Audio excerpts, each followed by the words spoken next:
Hey, what's going on, everybody? This is Tyrone back with Tech Life.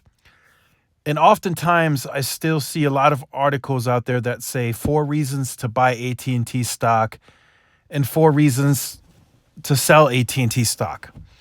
And then a lot of people ask, well, what's there really out there to get excited about in terms of AT&T? And here we have a article from the Wall Street Journal, which I will link in the description down below.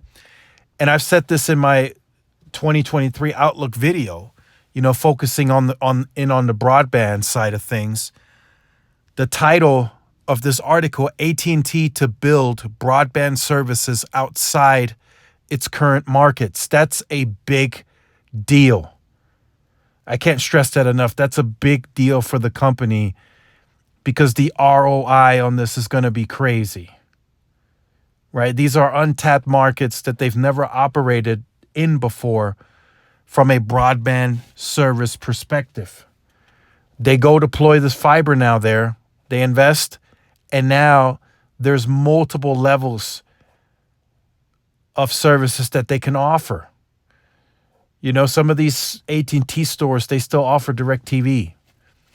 So now you can bundle that customer in a new market, right, that they've never had broadband service in. You tell that customer, hey, we have broadband services. We now have fiber at your location. If you get this, you can bundle this with wireless, which is a 25% discount. Very simple, very clear. And I think that's going to lead to broadband growth, which is big because that's never happened in these markets before because it's never existed there.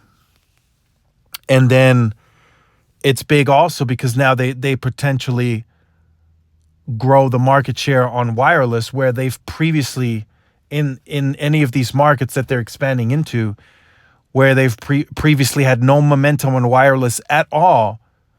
They now have the potential to grow the wireless market share in those markets, leading with the new broadband service that they're deploying there.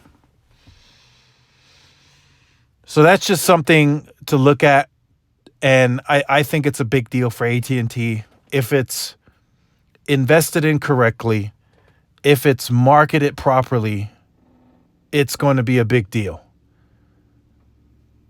Who's good? I'm hearing that AT&T has very high success rates on the whole bundling. If they can get into the home with fiber, 9 times out of 10, they lock you in on wireless too with that 25% discount. So it's a pretty big deal. I think it's a bigger deal than people fail to realize. I still think AT&T does wireless in a big way, right? But I think broadband is the future where you want to get excited about AT&T in a big way.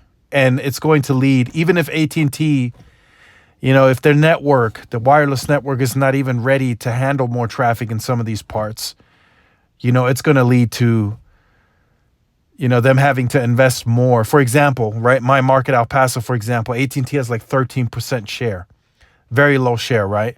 So there's no way the wireless network, the way it's currently constructed and built, is able to handle 25%, for example.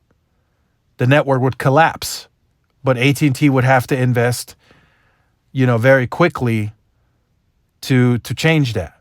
And they can do that, but of course, they probably will endure some churn during that time, because if they grow to that very quickly, the network is going to slow down drastically. But, that's AT&T's fault from that example because they should have invested anyway. They should have invested, hey, we are going to grow. We need to invest. So that's AT&T's fault. But for now, I think the broadband story is a big deal for AT&T. So let me know what you think about this in the comment section down below. Make sure you guys like, share, subscribe, follow my social media outlets. This is Tyrone with Tech Life. I'll see y'all in the next one. Peace.